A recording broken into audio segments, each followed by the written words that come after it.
Não existe bruxa cristã. Calma que eu te explico. Esse é um vídeo resposta ao Edu, o segundo vídeo resposta, e dessa vez pode ser que eu me estenda um pouquinho porque eu vou refutar os argumentos deste rapaz que disse que é cientista da religião. Prazer, Edu, eu sou Anael Queiroz, eu sou filósofo da religião, inclusive com trabalho recentemente aceito para ser publicado na Associação Brasileira de Filosofia da Religião, que acontecerá em Sobral, o evento. Então, vamos conversar aqui um pouquinho. Eu já lhe desafiei para um debate ao vivo, uma live, discutindo esses temas, se existe ou não uma bruxa cristã. A sua resposta foi que deveria ser eu, você e mais pessoas, mas ficou por isso mesmo. Eu não vi esse convite até agora e reitero aqui esse convite para nós debatermos em uma live ao vivo sobre se existe ou não bruxa cristã. Então, vamos passar aos argumentos do vídeo. O senhor Edu, ele parece ter faltado essa aula lá na Ciência da Religião, no seu curso, sobre a questão do sincretismo religioso. Ou seja, o sincretismo religioso entre a bruxaria e o cristianismo é perfeitamente possível enquanto fenômeno religioso. Até porque o sincretismo é um fenômeno característico das experiências religiosas históricas. E aí vem a questão interessante.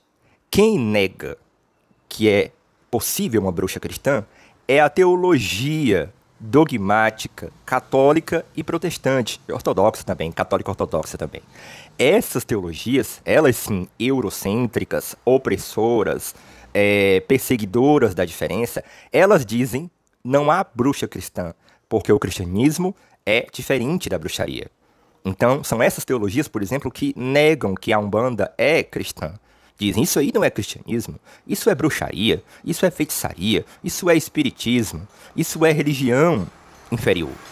Então, paradoxalmente, quando o senhor Edu assume que não há bruxa cristã, ele está se apoiando justamente na teologia dogmática que ele alega combater, justamente combater os excessos de intolerância que as instituições cristãs realmente cometem. Então, olha como é paradoxal. Ele tem que assumir a teologia do opressor para dizer que não existe bruxa cristã.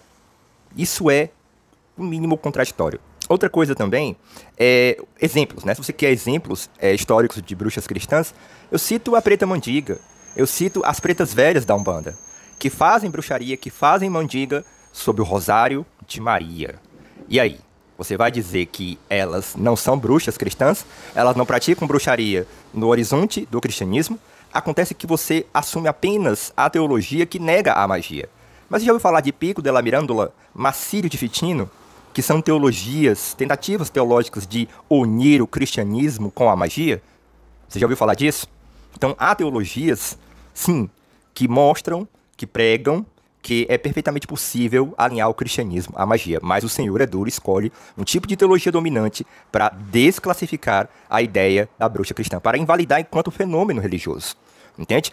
A bruxa cristã é impossível do ponto de vista teológico dominante. Mas o senhor Edu parece confundir o fenômeno religioso com a teologia que se opera sobre o fenômeno religioso. Do ponto de vista teológico dominante, você está completamente certo. É impossível a bruxa cristã.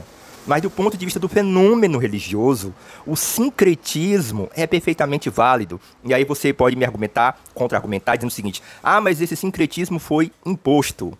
O fato dele ter sido imposto não invalida ou não anula-o enquanto fenômeno religioso. Você consegue entender? Porque se for assim, e se a imposição invalida o fenômeno religioso enquanto tal, então a Umbanda não é uma religião. Porque a Umbanda tem elementos cristãos, tem um horizonte cristão, trabalha com bruxaria, trabalha com magia. Ela não é um fenômeno religioso válido, porque o sincretismo foi imposto. A imposição do sincretismo opera no horizonte histórico, político, sociológico, perfeitamente válido e que não deve ser esquecido realmente no discurso. Precisa ser enfatizado. Agora, essa dimensão histórica, política e sociológica da religião não a invalida enquanto fenomenologia, enquanto experiência do sagrado. E aí eu recomendo ao senhor a leitura de Miceliade, ou a releitura, se é que o senhor leu, ou já tem lido Miceliade. Leia Miceliade, leia o sagrado e o profano, leia a fenomenologia da religião. E entenda como cientista da religião que o fenômeno religioso ele é complexo, ele é dinâmico, ele é vivo e ele adapta-se e ele se reconstrói. Então a bruxa cristã não somente existe, como existiu e como é um fenômeno perfeitamente válido e como é um fenômeno que todo umbandista vê quando está nos pés da sua preta velha do coração. Bom, eu desafio você e qualquer outra pessoa a tentar me refutar com esses argumentos, através desses argumentos. Desafio qualquer um a tentar me rebater. Inclusive, convido mais uma vez para a gente discutir isso numa live, num debate. Dei glória intacta.